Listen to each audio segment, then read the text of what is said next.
ஓம் சாய்ராம். என் அழகு செல்வமே, உன்னை காண உன் சாயப்பா வந்துள்ளேன். சற்று நான் கூறுவதை செவிசாய்த்து கேட்டுவிட்டு செல்.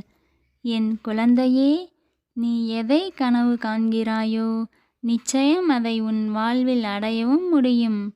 அந்த கனவிற்காக நீ உன் உழைப்பை மட்டும் செலுத்திக் கொண்டே வந்தால் போதும்.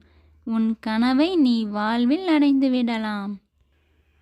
உனக்கு சாமர்த்தியம் இருந்தால் நீ எதையும் வாழ்வில் சாதிக்கலாம். உனக்கு தைரியம் இருந்தால் எந்த ஒரு சூழ்நிலையிலும் உன் வாழ்வில் முன்னேற்றத்தை பெறலாம். இதுவே இயற்கையின் நியதி. இதை நீ பின்பற்றி வந்தால் நீயும் வாழ்வில் வெற்றி பெறலாம். இது உன் சாயப்பாவின் உண்மையான சொற்கள். ஜெய் சாய்ராம்.